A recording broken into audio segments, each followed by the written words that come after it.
Street Genius, Part 23. The problem with the self esteem movement is that it measures self esteem by how positively people felt about themselves. But a true and accurate measurement of one's self worth is how people feel about negative aspects of themselves. If a person like Jimmy feels absolutely fucking great 99.9% of the time, despite his life falling apart around him, then how can that be a valid metric for a successful and happy life? Jimmy is entitled, that is he feels as though he deserves good things without actually earning them. He believes he should be able to be rich without actually working for it. He believes he should be liked and well connected without actually helping anyone.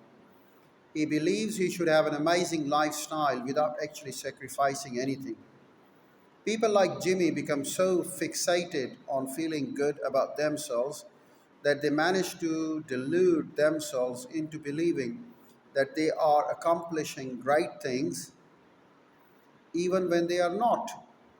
They believe they are the brilliant presenters on stage when actually they are making a fool of themselves.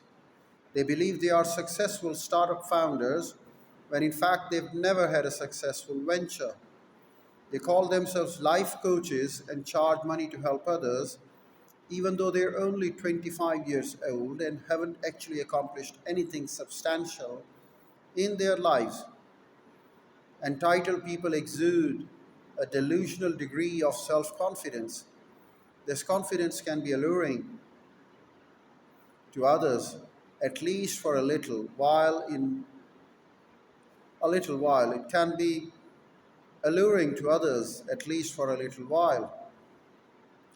In some instances, the entitled person's delusional level of confidence can become contagious and help the people around the entitled person feel more confident in themselves too.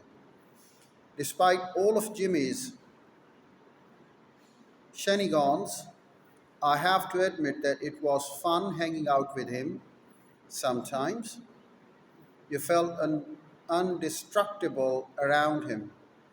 But the problem with entitlement is that it makes people need to feel good about themselves all the time, even at the expense of those around them. And because entitled people always need to feel good about themselves, they end up spending most of their time thinking about themselves. After all, it takes a lot of energy and work to convince yourself that your shit doesn't stink, especially when you've actually been living in a toilet. Once people have developed the thought pattern to constantly construe what happens around them as a self aggrandizing, it's extremely hard to break them out of it. Any attempt to reason with them is seen simply another threat to their superiority by another person who can't handle how smart, talented, good looking, successful they are.